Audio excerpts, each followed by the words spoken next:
नोंथांमोननि थाखाय मोननैसो गोदान आपडेट भिडिअ लाना फैलायबाय आसा खालामो नोंथांमोना भिडिअखौ जागायनिफ्राय जोबजासिम नायलांगोन होननानै।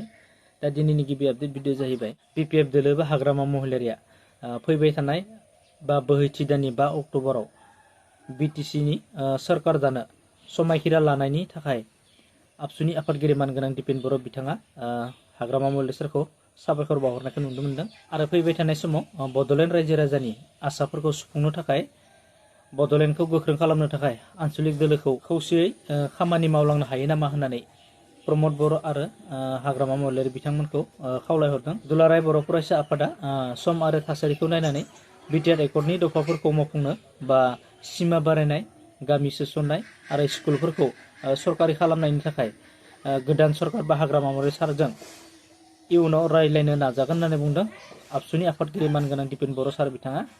दावराव देख्रेब नार्जारिखौ बर' हारिनि थाखाय जेबो मावाखै होननानै बुंनायनि सायाव मानगोनां दावराव देख्रेब सार बिथाङा खेंफोरथि होनायखौ नुनो मोनदों।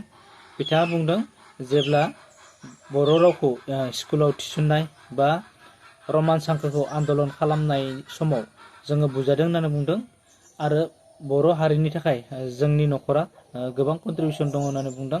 खोरोमदाव औवारिया बड'लेण्ड रायजो मोननायनि क्राइटेरिया गैया होननानै बुंग्रा मानसिया बड'फानि मुं लानो अधिकार गैया बा दावराव देख्रेबा बर' हारिनि थाखाय जेबो मावाखै होननानै बुंनायनि कुनु अधिकार गैया होननानै बुंदों। बिपिएफ दोलोनि नेताफोरखौ दिपेन बर' आरो खोरोमदाव औवारि बिथांमोननिफ्राय साबधान जानो थाखाय खावलायहरदों।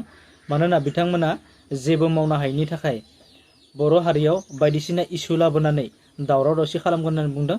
दिपेन बर' आरो खोरोमदाव औवारि बिथांमोना बिजेपि आरो बिपिएफ दोलोनि दालाल खालामनानै जातिनि थाखाय गिदिर गिदिर खौरां बुङो होननानै बा खोथा बुङो होननानै बुंदों दावराव देख्रेब सार बिथाङा।